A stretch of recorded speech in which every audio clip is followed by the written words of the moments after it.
Hello students, welcome you all to this session. In this session we are going to continue our topic geometry. तो triangles को हम शुरू कर चुके हैं, बहुत सारे कॉन्सेप्ट, बहुत सारे प्रैक्टिस क्वेश्चंस हम कर चुके हैं.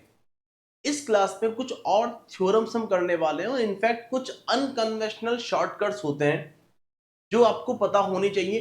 कुछ पर्टिकुलर क्वेश्चन केवल तभी सॉल्व हो पाते हैं जब वो शॉर्टकट्स पता हो, और अगर आपको वो शॉर्टकट्स पता नहीं है तो या तो वो क्वेश्चन सॉल्व नहीं हो पाते, और अगर आप बेसिक से उन क्वेश्चंस को सॉल्व करने का ट्राई करते हैं हो सकता है आप सही भी कर लें, लेकिन बच्चों टाइम काफी ज्यादा लग जाता है.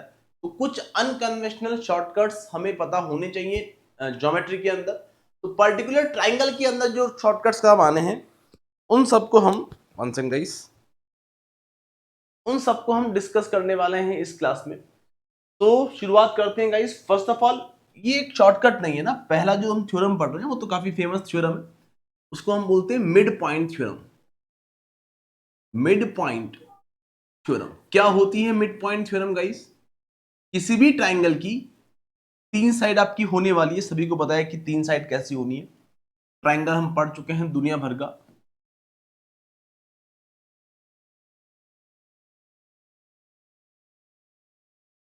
अगर मैं किसी भी ट्राइंगल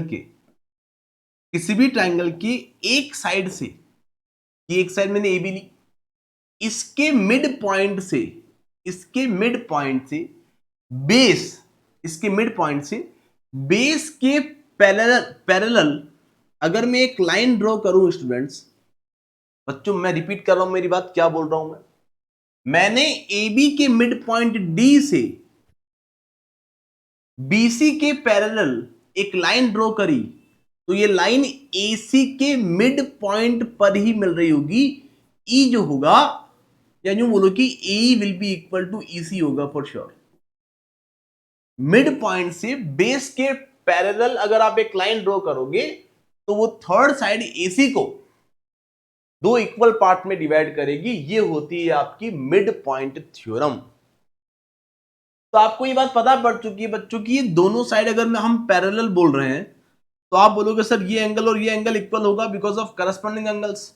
ये एंगल और ये एंगल भी इक्वल होंगे because of corresponding angles, because दो लाइन आपकी पैरेलल दिख रही है, एक ट्रांसवर्सल जा रही है, तो दोनों पैरेलल लाइन के ऊपर जो एंगल बन रहे हैं वो आपकी इक्वल एंगल्स होंगे. तो आपको ये बात पता पड़ती है बच्चों की ये एंगल तो दोनों ही ट्राइंगल एडीई और ट्राइंगल एबीसी में क्या है, कॉमन है.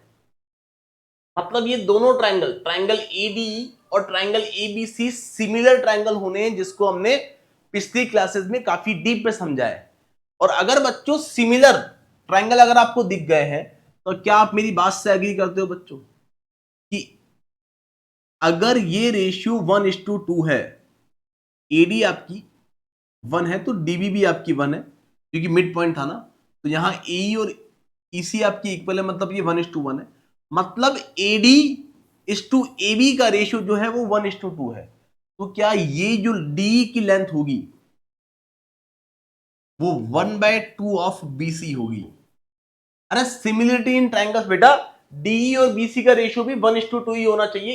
एडी और ए बी करस्पॉन्डिंग साइड थी, एडी और ए बी करस्पॉन्डिंग साइड थी, उनका रेशियो 1:2 है, तो डी और बीसी का रेशियो भी 1:2 ही होना चाहिए. कितनी इजी बात हम कर रहे हैं बच्चों. अगर करस्पॉन्डिंग साइड्स का रेशियो आपको 1:2 दिख रहा है, करस्पॉन्डिंग साइड्स का रेशियो अगर आपको 1:2 दिख रहा है, तो क्या इन ट्राइंगल के एरिया का रेशियो, ट्राइंगल एडीई और ट्राइंगल एबीसी, इनकी करस्पॉन्डिंग साइड्स का रेशियो 1:2 है, तो इनके स्क्वायर सॉरी इनके एरिया का रेशियो करस्पॉन्डिंग साइड्स के स्क्वायर के रेशियो में होगा, अल्टीमेटली 1/4 होगा.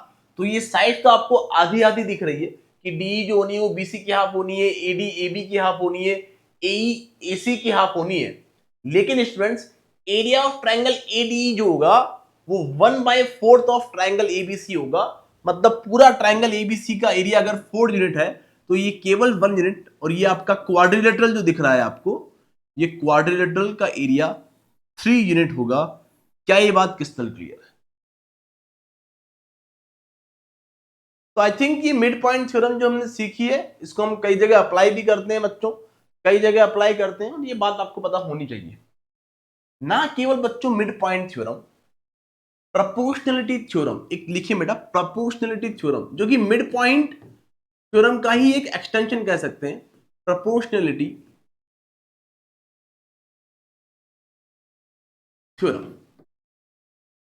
क्या होती है बच्चों? Proportionality theorem, proportionality theorem. इस थ्योरम के अंदर बेटा आपका कोई भी ट्रायंगल आपको दे रखा है, कोई भी रैंडम ट्रायंगल बना रहे हैं ना, ये कुछ रैंडम सा ट्रायंगल बनाया है हमने ABC। अब बच्चों ध्यान दें, अगर आप BC के पैरेलल, चलो कोई बात नहीं, कुछ सीवियंस मैंने और ड्रॉ कर दिया आपके लिए। क्या आप देख पा रहे हैं बच्चों? ये कुछ सीवियंस है, पहली यहां आ रही है, दूसरी यहां कहीं आ रही है, 1 सेकेंड,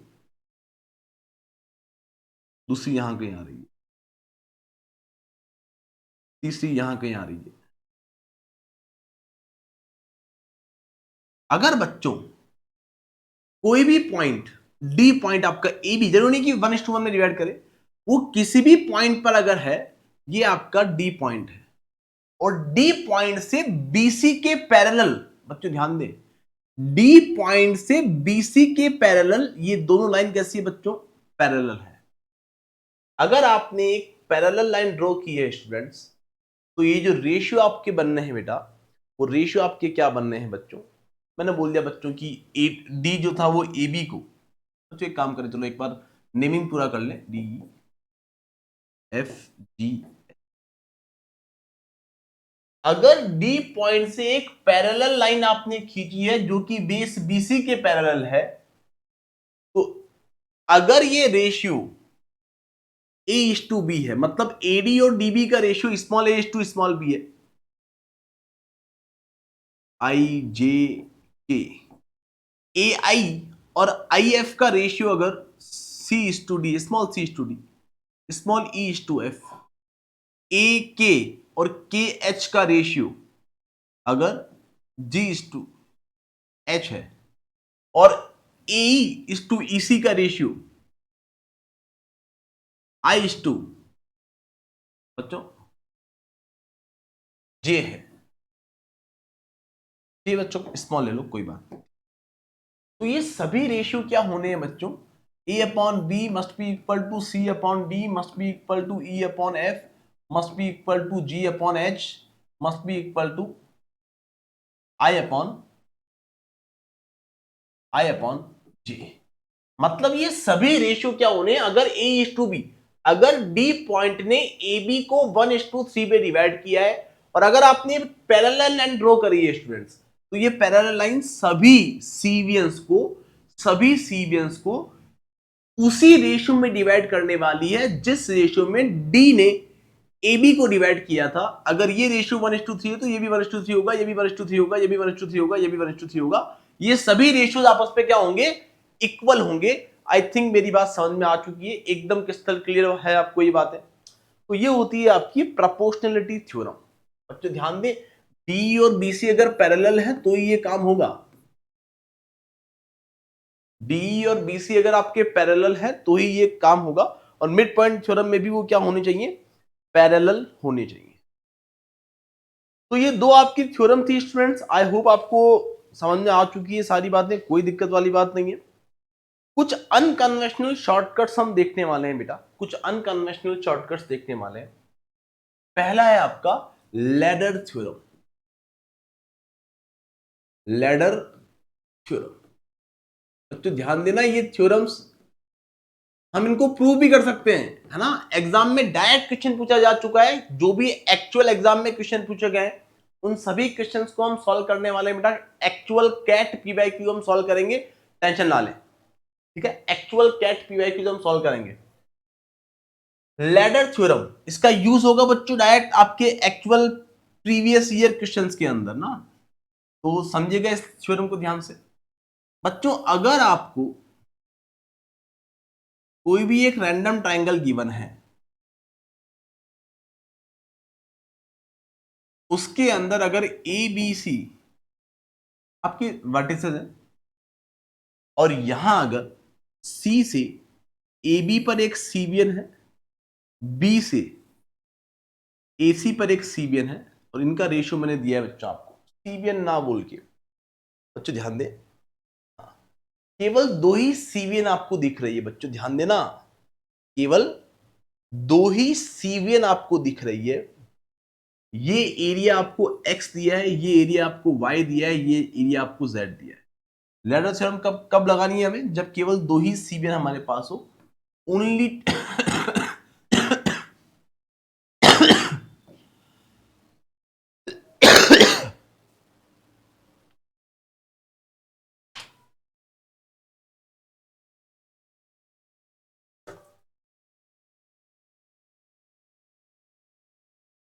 ओनली टू सीबियंस आपके पास होनी है स्टूडेंट्स ना, only to सीबियंस।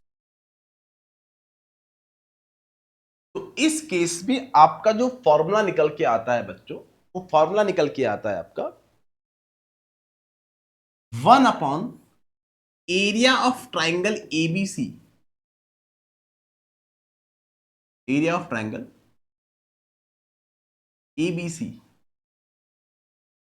Plus 1 upon Y, मतलब y मतलब इस वाले ट्राइंगल का area, must be equal to 1 upon X plus Y plus 1 upon Y plus Z, जहां X Y Z are the areas, X Y Z are the areas of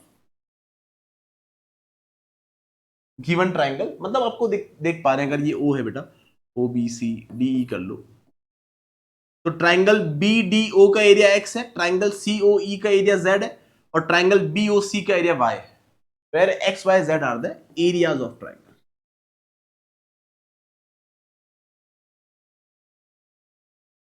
however ऐसा question अगर कभी हो भी गया बच्चों आपके एग्जाम में आपके पास, तो आप इसको मास पॉइंट ज्योमेट्री से सॉल्व कर पाएंगे। अभी हम एग्जांपल लेंगे बच्चों, और उस एग्जांपल में स्टूडेंट्स मैं आपको इस फॉर्मूले से भी कराऊंगा, और मास पॉइंट ज्योमेट्री में जो मैंने आपको पढ़ाया है उससे भी हम सॉल्व कर लेंगे, जिससे आपको आइडिया ये हो जाएगा बच्चों कि मास पॉइंट ज्योमेट्री अगर आता है हमें तो भी हम कर सकते हो। ये फॉर्मूला अगर याद हुआ तो थोड़ा समय बचा लेंगे, थोड़ा टाइम बच जाएगा। तो ये आपकी लेडर थ्योरम है बच्चों। मैं आपको एक क्वेश्चन दे रहा हूं काफी अच्छा, find the area of triangle, find, बच्चों लिखा आपने, पूरा ध्यान से समझिएगा बच्चों। 1 upon area of triangle ABC में अगर प्लस 1 अपॉन वाई करें, मतलब इस ट्राइंगल के एरिया का रेसिप्रोकल जो होगा वो 1 अपॉन इन दोनों ट्राइंगल के एरिया की सम का रेसिप्रोकल प्लस इन दोनों ट्राइंगल की एरिया की सम का रेसिप्रोकल, ये इक्वेशन आपकी इक्वल बनेगी। That's it. एक क्वेश्चन मैं आपको दे रहा हूं, काफी अच्छा क्वेश्चन है, शानदार क्वेश्चन है बच्चों। Write down the question. एक ट्राइंगल मैंने बनाया आपके लिए, question practice question, pure practice question. एक फेयर डायग्राम मैं आपके लिए बना दूं।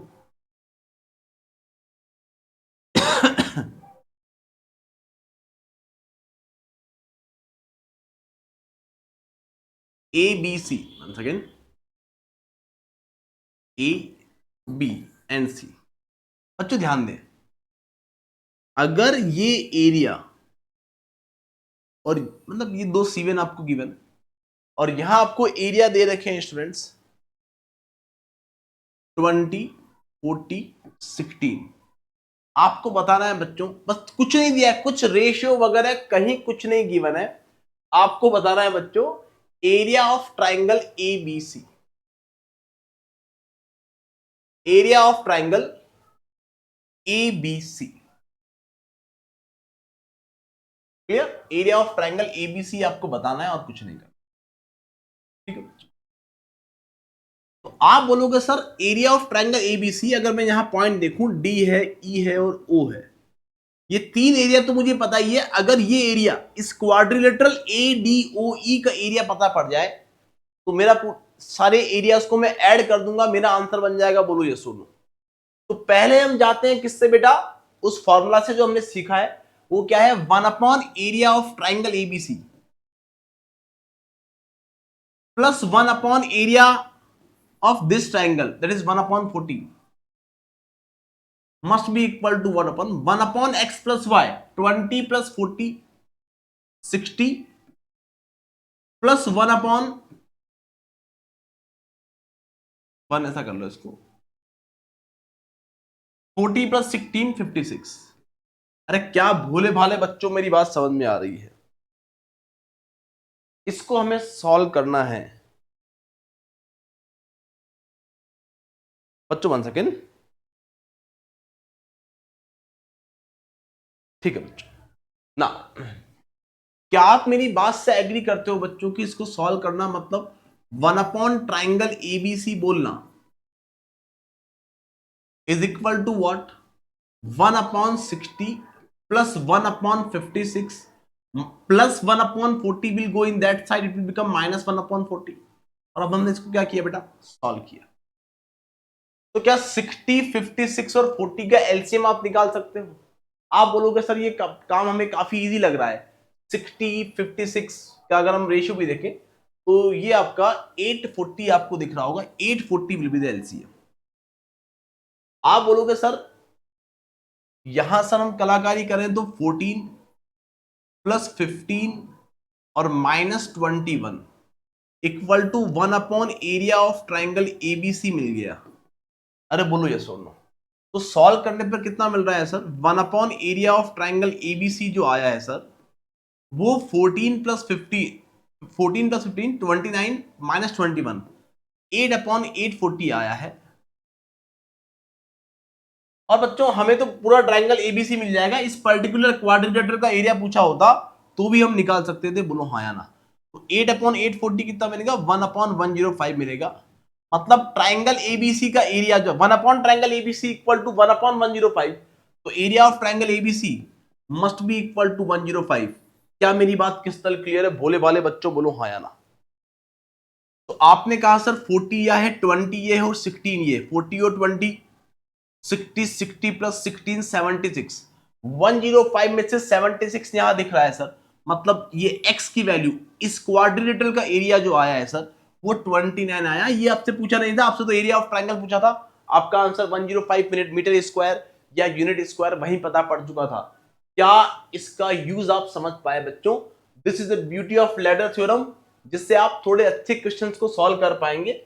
और अगर आपकी इच्छा हुई किसी दिन की सर आप ऐसा क्यों करा रहे हो, हमको तो मास पॉइंट ज्योमेट्री से ही सॉल्व कराया जाए इसे, है ना, मास पॉइंट ज्योमेट्री हमें काफी अच्छे से आती है सर, उसी तरीके से आप सॉल्व करवाइए।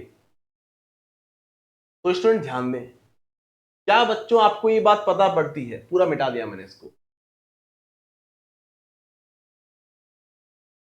अब मास पॉइंट ज्योमेट्री की प्रैक्टिस हमने काफी ज्यादा अच्छी की है स्टूडेंट्स, और काफी सारे क्वेश्चन किए। तो क्या ये ट्राइंगल आप देख पा रहे हैं भोले भाले बच्चों? इस ट्राइंगल को बड़े ध्यान से देखिए और पता पड़ेगा कि बीओ एक सीवियन जा रही है, जो एरिया 20 और 40, मतलब दो ट्राइंगल बन रहे हैं जिनका एरिया का रेशियो 1:2 है, 20 और 40 मतलब 1:2, मतलब ओडी और ओसी का रेशियो भी 1:2 ही होना चाहिए, बोलो यस और नो। तो यहां पता पड़ा सर कि ओडी और ओसी का जो रेशियो आया है, ओडी और ओसी का जो रेशियो आया है वो 1:2 आया है। सिमिलरली आप यहां बोलोगे सर 1:2 रेशियो है, ठीक है। सिमिलरली ट्राइंगल ईबीसी की बात करें, अगर ट्राइंगल ईबीसी की बात करें, अगर ये वाला ट्राइंगल, आप बोलोगे इसके अंदर सीवियन सीओ 16 और 40 दो एरिया बना रही है, मतलब 2:5 इसका रेशियो बन रहा है। क्या ये बात क्रिस्टल क्लियर है? तो ये रेशियो बन रहा है बच्चों, 1 सेकेंड, 2:5 का। क्या हम मास पॉइंट ज्योमेट्री पढ़ चुके हैं बच्चों? ये अगर 2:1 है, मतलब पाइवट पर 3 यूनिट वेट आएगा, और अकॉर्डिंग टू हियर बेटा पाइवट पर 7 यूनिट, तो क्या मैं बोल लूं कि 7 और 3 का एलसीएम पाइवट पर 21 यूनिट मान लेते हैं बच्चों? अरे बोलो ये सुन, पाइवट पर मैंने क्या अज्यूम कर लिया कि जो वेट था टोटल 21 यूनिट था। अब डिस्टेंसेस का रेशियो अगर 1:2 है, तो वेट्स का रेशियो 2:1 होगा, 2:1 होगा। और सिमिलरली बच्चों अगर मैं यहां बात करूं, अगर यहां डिस्टेंस का रेशियो 5:2 है, तो वेट्स का रेशियो 2:5 होगा। वेट तो 21 है सर, तो क्या 21 को 2:1 में डिवाइड कर सकते हो सर? आप बोलोगे सर ये 14 है और ये आपका 7 है। सर क्या आप 21 को 2:5 में डिवाइड कर सकते हो? मतलब ये 6 है और ये 15 है। अरे बोलो ये सुनो। तो आपने कहा भोले भाले बच्चों कि सर अगर ए बी एक पाइवट देखें, देखो कितना शानदार तरीके से क्वेश्चन को खत्म करेंगे बेटा, कितना शानदार तरीके से क्वेश्चन को खत्म करेंगे। पूरा क्वेश्चन आ जाएगा अभी, बिना लैडर थ्योरम अप्लाई किए भी कर सकते थे आप बोलोगे सर बी ए हमें दिख रहा है, बी ए अगर एक पाइवट है, बी अगर डी आपका एक सीसॉ है जिसपे 14 वेट है, लेकिन इस पॉइंट पे तो 6 ही वेट है, मतलब इस पॉइंट पे 8 वेट होना चाहिए। और अगर आपकी कैलकुलेशन सही है तो इधर भी ऑटोमेटिक बैलेंसिंग बन चुकी होगी। देखो यहाँ पाइवट पर 15 वेट है, तो एंड्स पर जो वेट्स का समय वो 15 होना चाहिए, यहाँ 7 तो यहाँ 8 होना चाहिए। बोलो हाँ या ना? अब पता पड़ा सर कि वेट्स का रेशियो हमको दिख रहा है कितना, 6:8, मतलब डिस्टेंसेस का रेशियो 8:3 होना, 8:6 होना चाहिए, मतलब 4:3 होना चाहिए। अरे क्या मेरी बात किस तरह क्लियर है कि बीडी और डीए का जो रेशियो आया है वो वो 4:3 आया है। बोलो हाँ या ना? तो आपने कहा सर 4:3 आया है। ध्यान देना बच्चों, पूरा बड़ा ट्रायंगल देखें, मास पॉइंट ज्योमेट्री समझ में आना बहुत ही ज्यादा इंपॉर्टेंट का टास्क है और बहुत ही ज्यादा इंपॉर्टेंट है आपके लिए। आप देख पा रहे होंगे क्या इस ट्रायंगल में एक सीवियन आपको दिख रही है जो सी से डी पर आ रही है। ये अगर बच्चों ध्यान दें, ये साइड ए बी को 4:3 में डिवाइड कर रही है, तो क्या एरिया का रेशियो भी 4:3 होगा?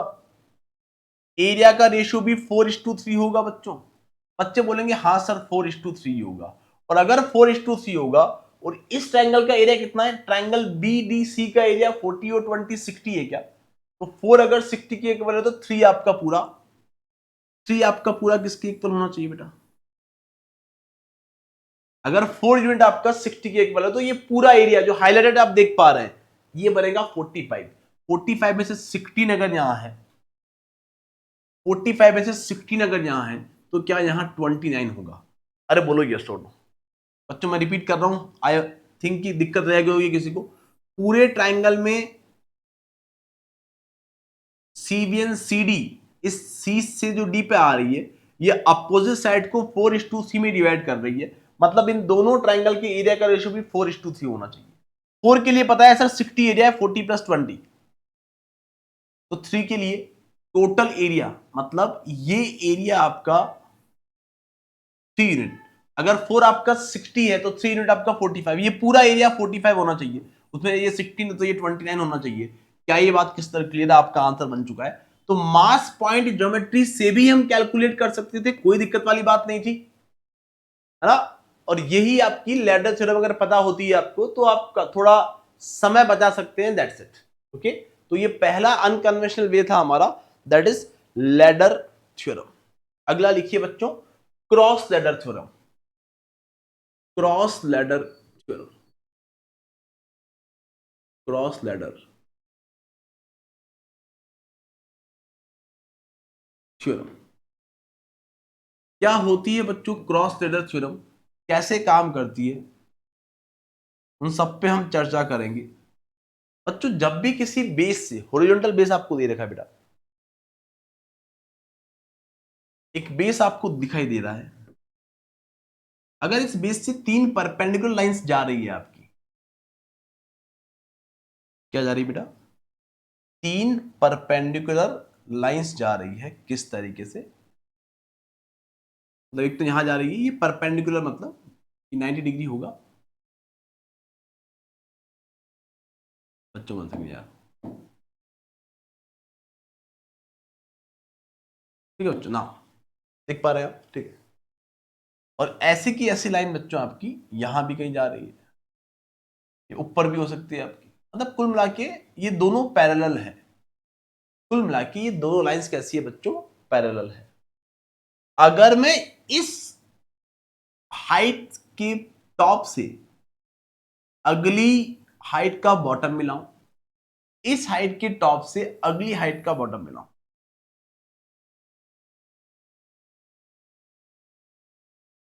बच्चों ये लाइन सीधी है ना, ठीक है बच्चों, मिला ही देता हूं मैं, क्यों परेशान करता हूं तुमको यार। ये आपका एक बॉटम मिल गया, ठीक है बच्चों ना।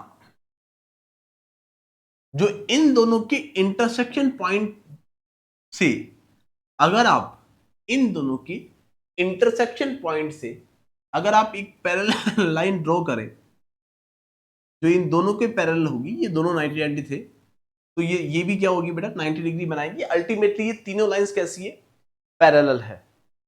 तो इस केस में हम क्या बोलने वाले बेटा, ए बी सी डी। बच्चों ये आपके पॉइंट्स मैंने बना दिए, A B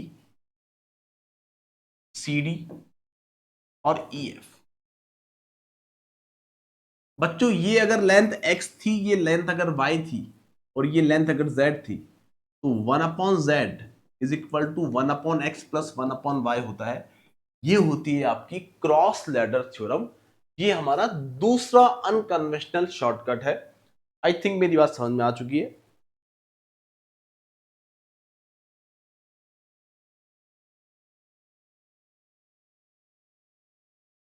one upon Z जो होना है वो 1/x प्लस 1/y के इक्वल होना है।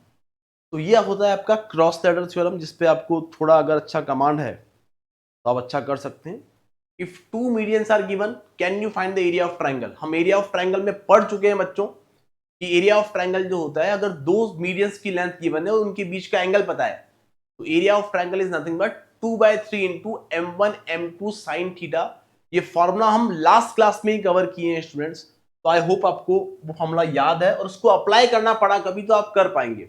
हम एक्चुअल प्रीवियस ईयर क्वेश्चन जब करेंगे बेटा, तब आपको पता पड़ेगा कि ये जो कॉन्सेप्ट सीख रहे हैं हम, ये कितने यूजफुल हमारे लिए हो सकते हैं। और अगर ये सारे कॉन्सेप्ट आपको क्लियर है बेटा, तो आई गारंटी यू कि आज तक आपके एग्जाम में जो भी आपको पूछा गया है, कोई भी क्वेश्चन ट्राइंगल का, वो ट्राइंगल का क्वेश्चन आप लोग कर पा रहे होंगे। इन प्रॉपर्टी के बाहर कुछ भी नहीं है जो हम डिस्कस कर रहे हैं। ओके ना बच्चों, चलते हैं नेक्स्ट थ्योरम पर। अगला आपका आता है, काफी फेमस डायग्राम होता है ये। इसमें आपको एक ट्राइंगल दिया है बेटा, एक ट्राइंगल दिया है, ध्यान देना। और यहां से कुछ लाइंस ऐसी आ रही बेटा,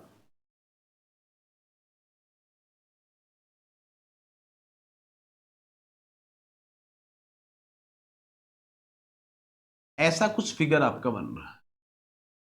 बच्चों ध्यान दें, ए बी सी ऐसा कुछ फिगर आपका बन रहा है, जिसके अंदर ये डी एफ पॉइंट जो है,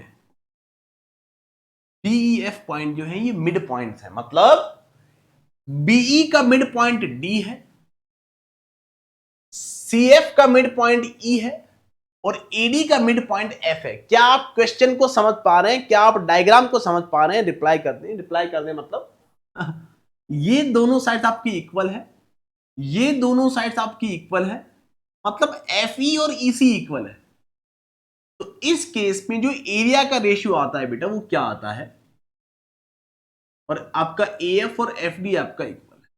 तो इस केस में जो एरिया के रेशियो बनेंगे वो क्या होंगे बच्चों, 1:2, 2:2। मतलब ये बॉर्डर पर जो आपको तीन ट्राइंगल दिख रहे हैं, वो उनके एरिया सेम होने हैं। अगर एक भी आपको पता पड़ जाता है कि इंटीजर है, अगर एक भी एरिया आपको पता पड़ जाता है बच्चों कि इंटीजर है, तो पूरा एरिया ट्राइंगल एबीसी जो होगा वो 7 का मल्टीपल होगा फॉर श्योर। क्या मेरी बात क्रिस्टल क्लियर है बच्चों? मतलब अगर आपको ये पता पड़ गया, एक भी मतलब ये मिडिल ट्राइंगल जो दिख रहा है आपको, ट्राइंगल एफ डी ई, अगर आपको एक इंटीजर दिख जाता है, माना कि 25 दिख गया, आपको पता है बच्चों इनका जो एरिया का रेशियो है वो 1:2:2:2 है। मतलब ये x है तो ये 2x होगा, ये भी 2x होगा, ये भी 2x होगा, मतलब ये सब मिलाकर 7x होंगे। अगर x की वैल्यू आपको 30 गिवन है, तो एरिया ऑफ कंप्लीट ट्राइंगल आप एक सेकंड में बोल दोगे कि 7x होगा, 210 यूनिट स्क्वायर। अरे बोलो हाँ या ना। तो ये आपका थर्ड अनकन्वेंशनल शॉर्टकट था बच्चों, जो हमने लिखा और समझा। ये पर्टिकुलर डायग्राम के ऊपर एक प्रॉपर्टी हमने सीखी है बेटा।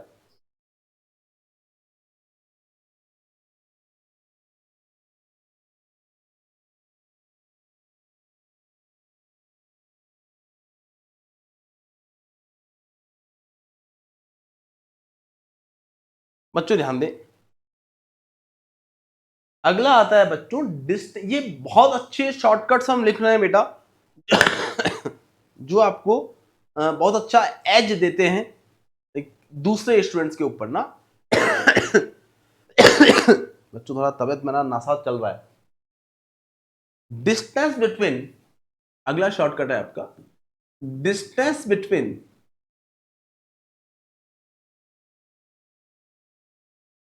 इन सेंटर एंड सर्कम सेंटर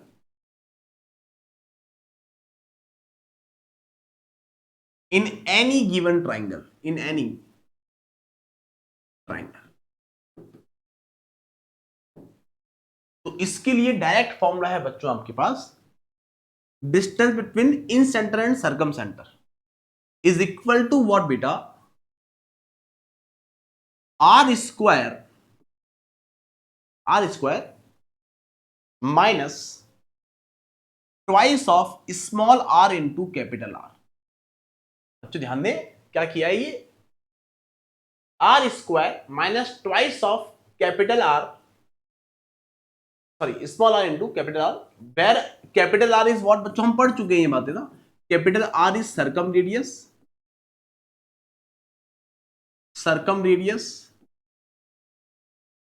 बच्चों इनको हम प्रूव भी कर सकते हैं, लेकिन हम ज्योमेट्री ऑलरेडी इतनी ज्यादा पढ़ रहे हैं बेटा कि इतने प्रैक्टिस क्वेश्चन, इतने कंक्लूजन, इतने फॉर्मूला हम लिख रहे हैं, तो कुछ कुछ के जो शॉर्टकट्स हैं वो आप एज इट इज ले लें, बिकॉज सबको प्रूव करना फिजिबल नहीं है और ना आपके लिए अच्छा है, क्योंकि आपके पास इतना समय नहीं है।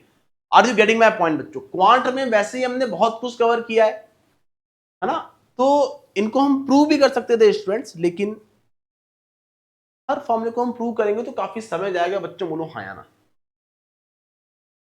बच्चों क्या आप मेरी बात से एग्री करते हैं भोले भाले बच्चों कि सर अगर ये इन सेंटर और सर्कम सेंटर के बीच डिस्टेंस है, और हमको ये बात पता है कि इक्विलेटरल ट्रायंगल में तो सर्कम सेंटर ही इन सेंटर होता है, चारों पॉइंट, चारों सेंटर एक ही पॉइंट पर लाई कर रहे होते हैं, incentre, circumcentre, orthocentre, centroid, सब एक ही पॉइंट पर होते हैं, तो इक्विलेटरल ट्रायंगल में क्या होना चाहिए सर, इन सेंटर और सर्कम सेंटर के बीच डिस्टेंस 0 आनी चाहिए। अगर ये फॉर्मूला सही है तो 0 आनी चाहिए ना, तो चेक कर लो बच्चों, आपको पता है कि इक्विलेटरल ट्रायंगल में अगर आर आपका 2x है तो इन रेडियस आपका x होता है, अरे सर्कम रेडियस और इन रेडियस के बीच जो रेशियो होता है वो 2:1 का होता है, तो आप वैल्यू पुट कर देंगे यहां, आप बोलोगे √4x² minus 2 into x into 2x। तो क्या बच्चों ये 4x² माइनस 4x² मतलब 0 बना, क्या मतलब, तो समझाना चाह रहा हूं बेटा कि ये हर ट्रायंगल पे एप्लीकेबल होगा इक्विलेटरल ट्रायंगल के लिए ये 0 आया, मतलब इक्विलेटरल ट्रायंगल में इन सेंटर और सर्कम सेंटर के बीच डिस्टेंस 0 होती है, मतलब वो एक ही पॉइंट पर लाई कर रहे होते हैं, दैट्स इट। अगला लिखिए बच्चों, इन एनी ट्रायंगल, बच्चों ध्यान दें, in any triangle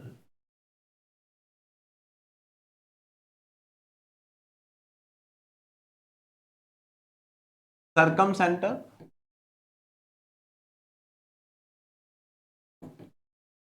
ortho centre and centroid are always collinear, are always collinear. Collinear मतलब ये एक ही लाइन में लाई करेंगे बच्चों, बोलो हाँ ना, कोलिनियर। मतलब ऐसा कभी क्वेश्चन पूछ ले कोई आपसे कि एक ट्राइंगल मेरे पास है, उसमें सर्कम सेंटर, ऑर्थो सेंटर और सेंट्रॉइड, इन तीनों सेंटर से मिलाकर एक ट्राइंगल मैंने बनाया, उसका एरिया कितना होगा, तो आप बोलोगे एरिया 0 होगा, बिकॉज 3 पॉइंट अगर कोलिनियर है मतलब वो स्ट्रेट लाइन बनेगी, और स्ट्रेट लाइन बनेगी मतलब ट्राइंगल ही नहीं बन पाएगा, स्ट्रेट लाइन का एरिया 0 होता है, बोलो यस और नो।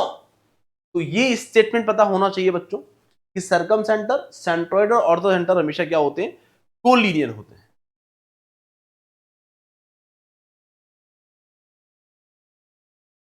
और बच्चों ध्यान दें, सेंट्रॉइड अगर यहां है, ऑर्थो सेंटर अगर यहां है, और सरकम सेंटर अगर यहां है,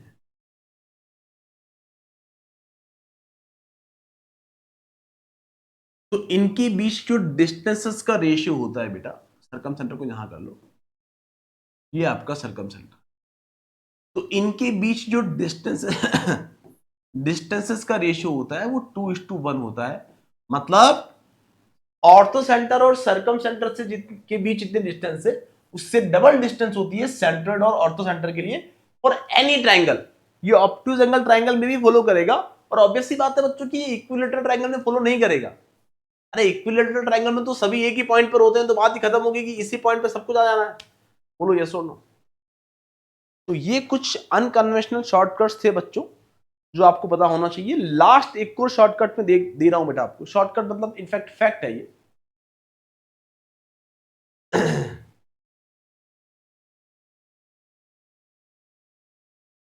काफी अच्छे क्वेश्चन फ्रेम हो जाते हैं बच्चों कि sum of all the median, sum of medians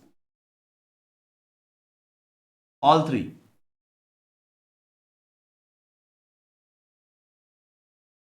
sum of median जो होता है, या यूं बोल दो बेटा,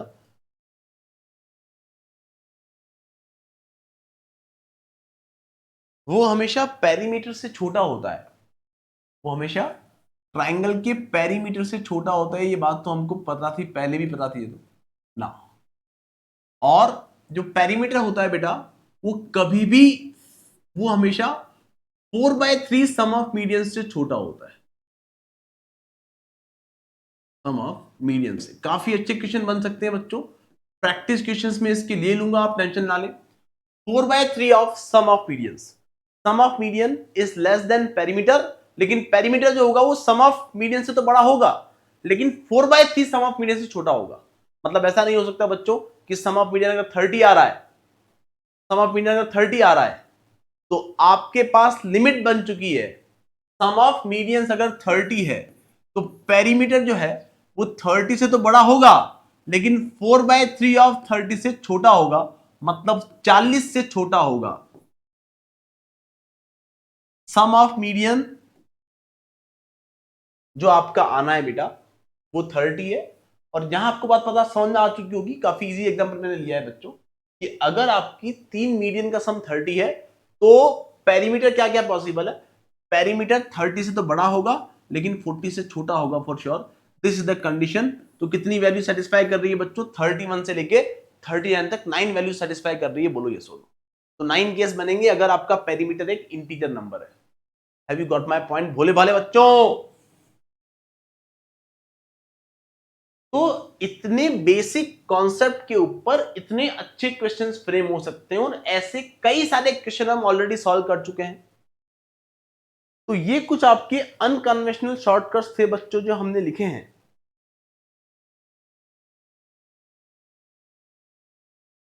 ना।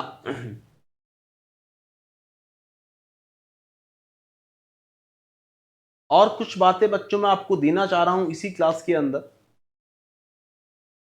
नेक्स्ट क्लास में हम कुछ बेहतरीन बातें डिस्कस करेंगे। Guys one second.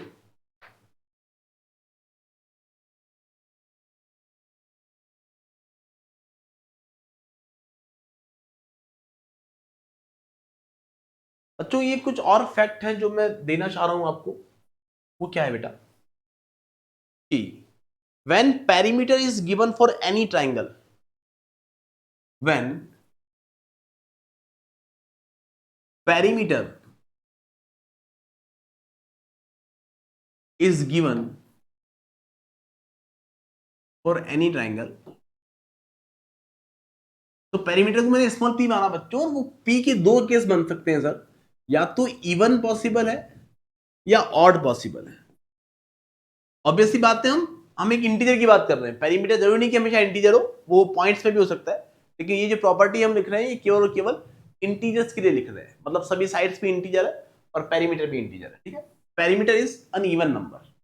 तो इस केस के अंदर how many triangles are possible, अगर आपका पेरीमीटर एक इवन नंबर है, मतलब 48 है, 50 है, 62 है, कुछ भी है, क्लियर, इवन नंबर है, तो इस केस में P square by 48, P square by 48 number of distinct triangles possible है, number of distinct triangles possible है। और ये नंबर ऑफ डिस्टिंक्ट ट्राइंगल्स क्या होंगे भोले भाले बच्चों, ये नंबर ऑफ डिस्टिंक्ट ट्राइंगल्स क्या होंगे, आपको इसमें देखो नियरेस्ट इंटीजर लेना है बच्चों, ध्यान दें। इसको सॉल्व करने पर हम क्या लेंगे, नियरेस्ट इंटीजर लेंगे। नियरेस्ट इंटीजर का मतलब क्या है बच्चों, अगर आपको कभी 31.3 मिल गया तो इसका नियरेस्ट इंटीजर 31 है। 31.9 मिल गया या 97 मिल गया तो इसका नियरेस्ट इंटीजर 32 है। 31.4 मिल गया तो इसका नियरेस्ट इंटीजर 31 ही है।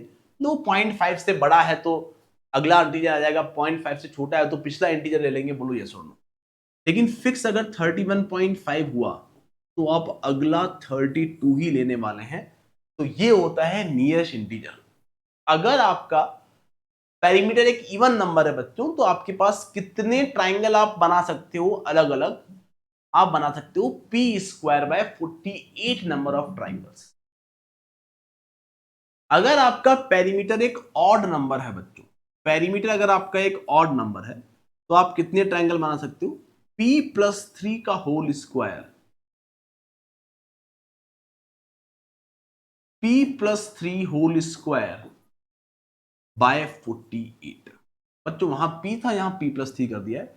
एग्जांपल ले लेंगे, हम सॉल्व कर लेंगे, टेंशन ना ले। क्लियर, हम सॉल्व कर लेंगे सफिशिएंट एग्जांपल लेके, उसकी टेंशन आप लोग ना ले बच्चों।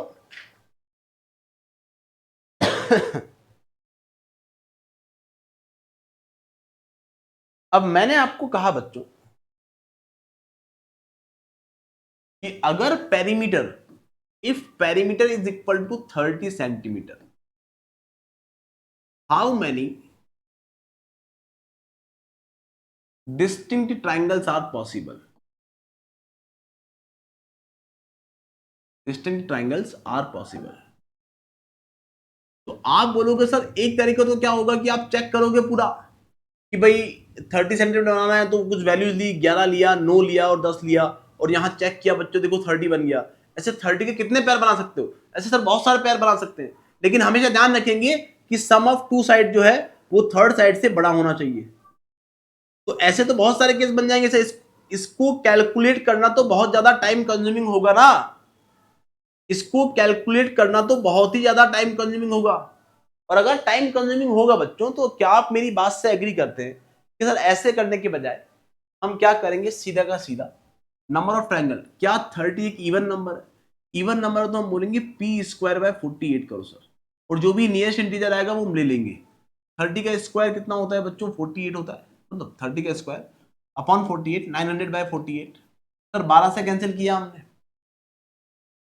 12 से कैंसिल किया 75 टाइम एंड 4 टाइम, तो ये 18.75 आया। और इसका नियरेस्ट इंटीजर कौन सा है बेटा, नियरेस्ट इंटीजर है इसका 19।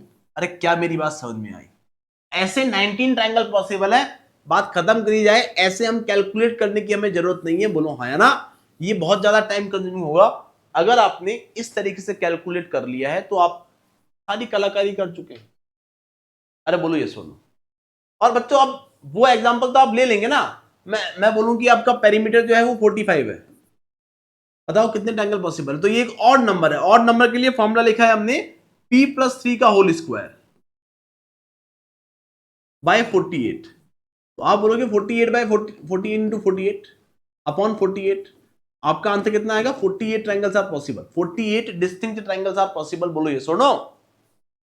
तो ये वैल्यू पुट करना तो मैं आपको क्या ही सिखा रहा हूं, आई थिंक यहां तक की बात तो क्रिस्टल क्लियर है, किसी को कोई दिक्कत वाली बात नहीं है। स्टूडेंट्स काफी कंफर्टेबल है आप इन कॉन्सेप्ट्स के अंदर। थोड़ी ये क्लास बच्चों आपको लग सकता है कि काफी ज्यादा कुछ चीजें सर ऐसी लिखा रहे हैं जो हमने पहले नहीं देखी है, लेकिन बच्चों इनका यूज हो सकता है आपके किसी भी एग्जाम के अंदर। तो ये बातें आपको एटलीस्ट पता होनी चाहिए, ठीक है। थोड़ा एज इट इज लेना पड़ेगा आपको इस क्लास के अंदर, बिकॉज हर चीज को हमने प्रूव नहीं किया है, थोड़ा एज इट इज आप ले ले, ये बहुत ज्यादा हेल्पफुल आपके लिए हो सकती है ना। और टेंशन ना लें बच्चों इन क्वेश्चंस को लेकर, बहुत ज्यादा परेशान होने की जरूरत भी नहीं है। बेसिक्स हमने जो पढ़े हैं, हमने मास पॉइंट ज्योमेट्री पढ़ा है, सिमिलरिटी पढ़ा है, ट्राइंगल्स की फॉर्मेशन की कंडीशन हम ऑलरेडी पढ़ चुके हैं। तो उनमें बहुत अच्छे क्वेश्चन अगर बनते हैं तो वो प्रॉपर्टीज भी सफिशिएंट है जो हमने कर रखी है। ओके, सारे पीवाईक्यूज करेंगे तो आपको आइडिया हो जाएगा बच्चों की कितना कंप्लीट फॉर्म में हमने इस ट्राइंगल को कंप्लीट किया है बेटा। और बहुत कंफर्टेबल आप होने वाले हैं पीवाईक्यूज के अंदर जो एक्चुअल एग्जाम में आपको पूछे जा चुके हैं। ओके, नाउ अगर आपको देखो ये अलग अलग पेरीमीटर के लिए अगर आपको नंबर ऑफ स्केलन ट्राइंगल निकालने पड़े तो ध्यान देना, नंबर ऑफ स्केलन ट्राइंगल कितने पॉसिबल है। स्केलन मतलब ऐसे ट्राइंगल जो जिनकी सभी साइड्स क्या होती है, अलग अलग होती है। तो अगर आपका पेरीमीटर एक ऑड नंबर है और अगर आपका पेरीमीटर एक इवन नंबर है, तो पेरीमीटर अगर आपका एक ऑड नंबर हुआ तो नंबर ऑफ ट्राइंगल्स कितने पॉसिबल होंगे बच्चों। पिछला फॉर्मूला जो था उसके अंदर p की जगह p-6 प्लेस कर दें, दोनों के लिए, दोनों केस में p की जगह p-6, p की जगह p-6 रिप्लेस कर दें। तो पहला फॉर्मूला था p स्क्वायर बाय 48, तो p-6 का whole square by 48। Number of scalene triangle count कर रहे हैं, ऑब्वियस सी बात है नियरेस्ट इंटीजर लेंगे बेटा, नियरेस्ट इंटीजर लेंगे, नियरेस्ट इंटीजर हम ले रहे होंगे। और बच्चों बच्चों वन सेकंड बच्चों, इवन के लिए लिखा था ना, वन सेकंड गाइस, इवन के लिए था हमारा फॉर्मूला, वन सेकंड गाइस। अगर आपका नंबर एक इवन नंबर है, उल्टा लिख दिया मैंने यहां, अगर आपका पेरीमीटर एक इवन नंबर है और पेरीमीटर आपका एक ऑड नंबर है, इवन नंबर में क्या होता था p स्क्वायर बाय 48 करते थे, तो p की जगह p-6 करना है, मतलब p-6 का होल स्क्वायर बाय 48, और जो कैलकुलेट करने पे आएगा वो आपका एक स्केलन ट्राइंगल आएगा। मतलब जितने वैल्यूज आएगी उतने स्केलन ट्राइंगल पॉसिबल है इस गिवन पेरीमीटर p के लिए।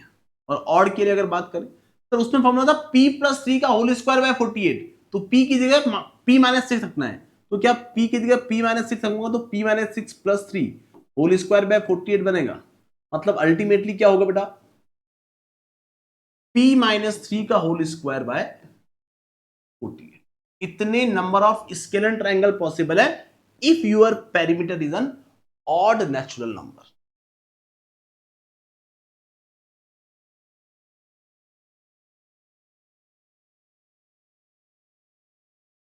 आई होप मेरी बात समझ में आ चुकी है बच्चों।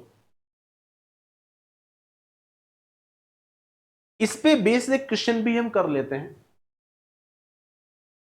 अगर आपका पेरीमीटर एक 30 गिवन है बेटा, तो क्वेश्चन लिख रहा हूं पूरा, समझना क्वेश्चन को। If perimeter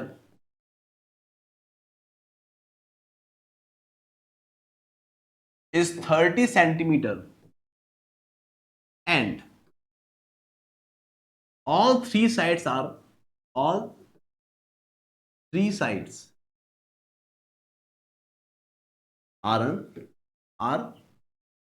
an positive integer, are a positive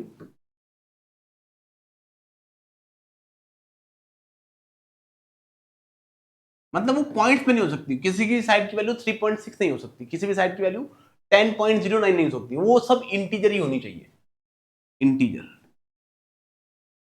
then how many isosceles triangles are possible, then how many isosceles triangles are possible। Okay बच्चों, then how many triangles are possible, ये आपका question निकल के आता है बच्चों।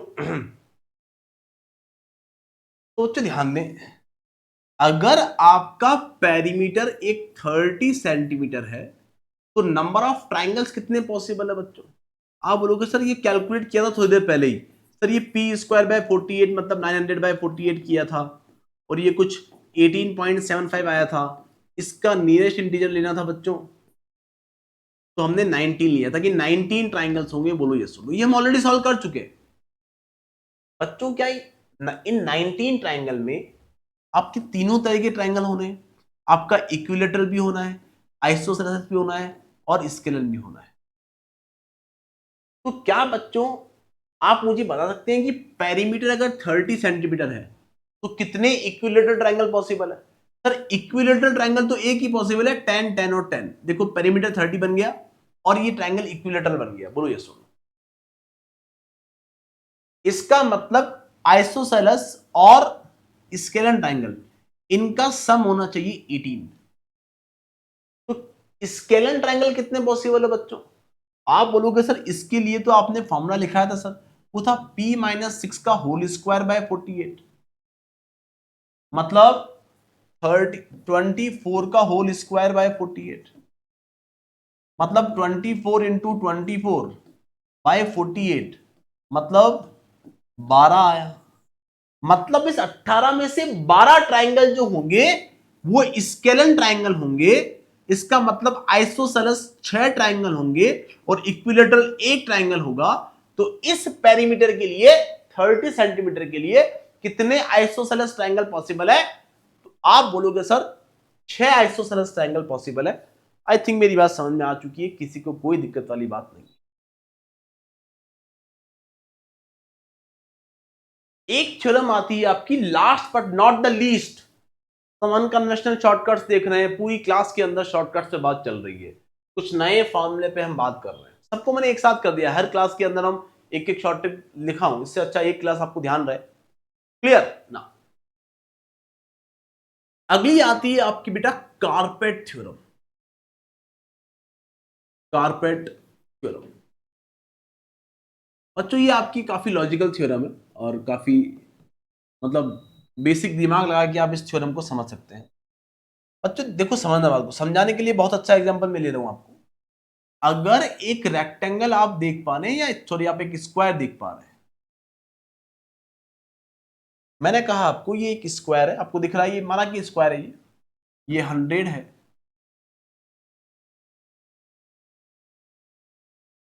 बच्चों 1 सेकेंड, ये 100 है और ये भी 100 है, तो इसका एरिया 10,000 स्क्वायर मीटर है, 100 मीटर पर। और अगर मैं इसमें से 20 मीटर की, अगर मैं इसमें से 20 मीटर का एक स्लाइस काटूं, वापस 20 मीटर का एक स्लाइस काटूं, मतलब ये रेक्टेंगल बनते जा रहे हैं अंदर। बोलो हाँ या ना?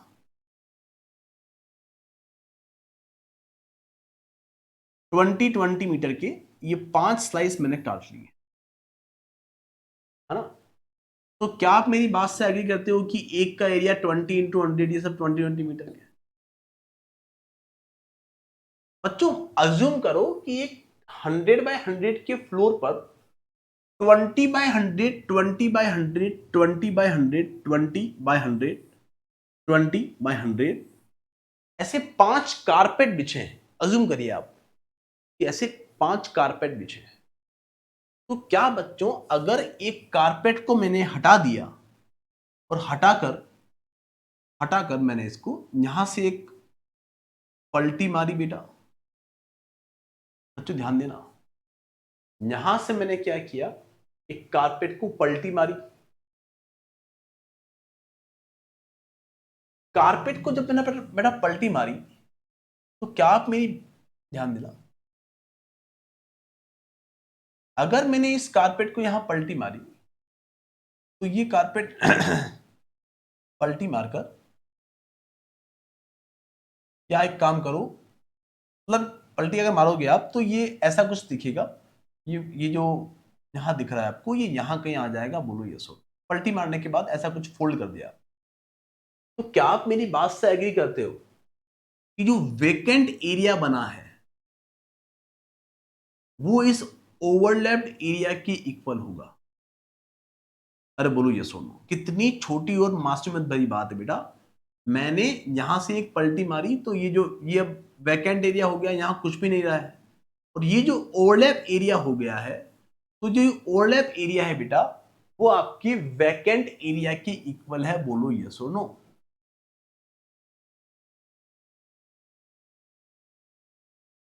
Overlap area must be equal to vacant area. I think मेरी बात समझ में आ चुकी है, किसी को कोई दिक्कत वाली बात नहीं है। तो ये होती है आपकी कारपेट थ्योरम बच्चों, जिसमें आप समझ लें कि ओवरलैप्ड एरिया जो होना है वो आपका वैकेंट एरिया के इक्वल होना है। एक बहुत ही शानदार क्वेश्चन मैं आपको देने जा रहा हूं बेटा, एक बहुत अच्छा प्रैक्टिस क्वेश्चन है। एक आपको एक रेक्टेंगल दिया है ऐसा, और दो ट्राइंगल आप देख पा रहे हैं इस रेक्टेंगल के अंदर। ये पहला ट्राइंगल, इस रेक्टेंगल के अंदर ये दो ट्राइंगल आप विजुलाइज कर पा रहे हैं बच्चों ना। और एक और ट्राइंगल जो है आप देख पा रहे हैं कुछ इस तरीके से।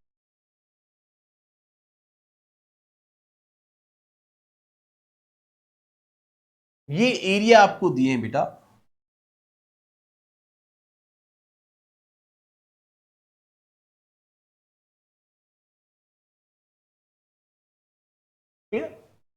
ये एरिया आपको दिया। ट्राइंगल आप विजुलाइज कर पा रहे हैं, ट्राइंगल कौन सा है, और आपको बोला है बच्चों केवल ये गिवन है। बच्चों 1 सेकेंड,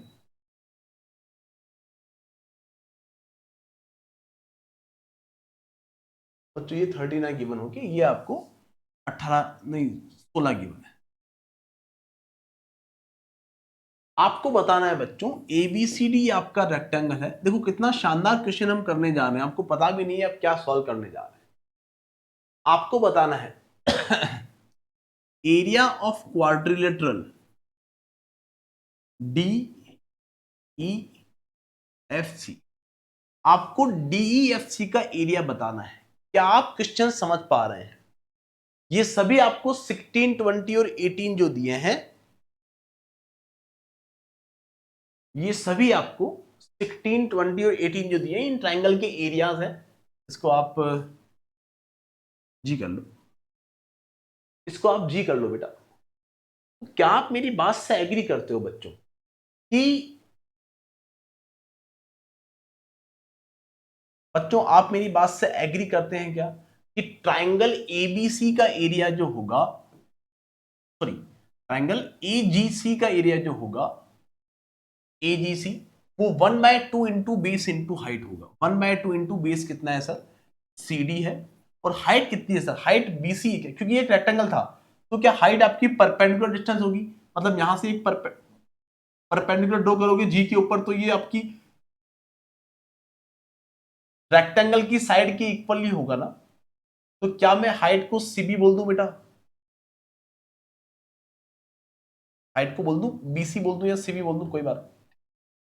क्या बच्चों CD इंटू CB जो था वही आपका एरिया ऑफ रेक्टेंगल भी था, एरिया ऑफ रेक्टेंगल ABCD था, ठीक है। और ट्राइंगल AGC, ट्राइंगल CHB की अगर बात करूं, ट्राइंगल CHB की अगर बात करूं तो वो भी 1/2 into 1/2 into base into height. 1/2 base कितना है बच्चों? BC है। हाइट कितनी है बच्चों? H से आप BC पर एक परपेंडिकुलर ड्रॉ करो, तो क्या वो हाइट ट्राइंगल सॉरी रेक्टेंगल की साइड के इक्वल ही होगा? हाँ सर, AB के इक्वल ही होगा। तो आपने बोला सर ये भी तो 1/2 into BC into AB, BC into AB, क्या ये भी एरिया ऑफ रेक्टेंगल ABCD है? तो इन दोनों ट्राइंगल का जो कंप्लीट एरिया आ रहा है सर, वो रेक्टेंगल ABCD की इक्वल आ रहा है, बोलो यस और नो। इन दोनों ट्राइंगल का जो एरिया आ रहा है वो इस रेक्टेंगल के एरिया की इक्वल आ रहा है, बोलो हाँ या ना।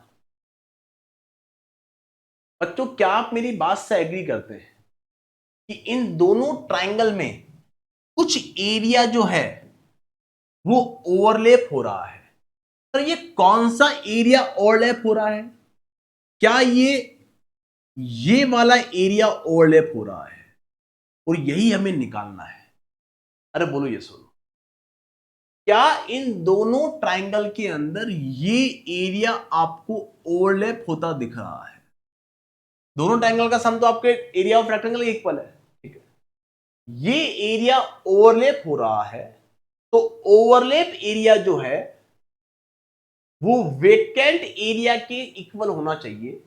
क्या बच्चों वैकेंट एरिया जो है वो 18, 20 और 16 है, तो overlapped area must be equal to vacant area. तो आप बोलोगे भोली भाली बातें कि सर ओवरलैप्ड एरिया जो आप चाह रहे हो वो वैकेंट एरिया के इक्वल होना चाहिए, और इक्वल अगर होना चाहिए बच्चों, ये दोनों ट्राइंगल का एरिया इस रेक्टेंगल की, दोनों ट्राइंगल की एरिया का सम रेक्टेंगल की एरिया के सम के इक्वल आ गया है। दोनों ट्राइंगल के एरिया का सम रेक्टेंगल के एरिया, तो इन दोनों ट्राइंगल में जो ये वैकेंट, जो ये ओवरलैप्ड एरिया आपको दिख रहा है वो इस वैकेंट एरिया के इक्वल होना चाहिए। मतलब ओवरलैप्ड एरिया कितना होगा बेटा, 20 प्लस 16 प्लस 18, आपने कहा सर 54 यूनिट स्क्वायर आपका आंसर आने वाला है। 20, 18 और 16 को ऐड करना हमें आना चाहिए, और आई थिंक हमें वो आता है। सो आई होप सारी बातें आपको क्रिस्टल क्लियर है बच्चों। कुछ अनकन्वेंशनल शॉर्टकट्स थे इसके अंदर जो हमने सीखे हैं, बहुत ज्यादा परेशान होने की जरूरत नहीं है, बहुत कम बच्चों तक ये पहुंच पाते हैं जितने आप कवर कर लेते हैं, बिकॉज आपके पास समय काफी कम बचा होता है कई बार एग्जाम से पहले। तो अगर बहुत कम समय आपके पास है तो इन पे बहुत ज्यादा आपको टेंशन लेने का जरूरत नहीं है। जब हम एक्चुअल क्वेश्चंस देखेंगे तो आपको कॉन्फिडेंस आ जाएगा बेटा कि हमने जो बेसिक प्रॉपर्टीज, सिमिलरिटी, मास पॉइंट ज्योमेट्री, ट्राइंगल के दुनिया भर के फॉर्मूले, एरिया को लेकर जितनी भी बातें करी है वो सब भी सफिशिएंट है। ये तो कुछ एक्स्ट्रा चीजें मैंने आपको दे दी है बेटा, जो अगर आप ले लेते हैं तो हो सकता है कि आपको फायदा मिले इन चीजों का। Okay students, so that's it from this class. We are going to meet in the next class with some more amazing concepts and questions. Till then, bye bye, take care. Thank you so much guys.